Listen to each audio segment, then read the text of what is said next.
ไม่มีพระพุทธพระธรรมพระสงฆ์อันเป็นสารณะที่เบิ่งของหมู่เฮาต่างหลายขอกราบไหว้สาบุญญาปรมีธรรม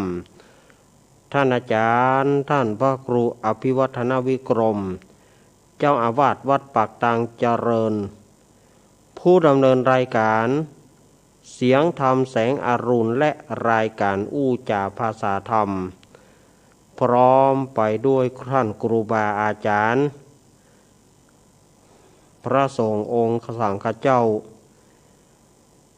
ภิกษุสามเณรทุกรูปทุกองค์ที่ท่านได้เปิดวิทยุรับฟังอยู่ต่างวัดต่างวาด้วยความเคารพอย่างสูงสุดยิ่งครับผมเจริญปอนแถมครั้งหนึ่งศรัทธาญาติโยมศรัทธาสาธุชนคนดีเฮา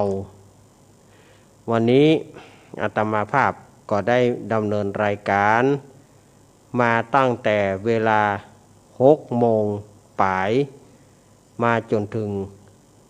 2 ทุ่มและต่อเวลาแถม2 ทุ่มถึง4 ทุ่มวันนี้ก็3 ชั่วโมงเกิน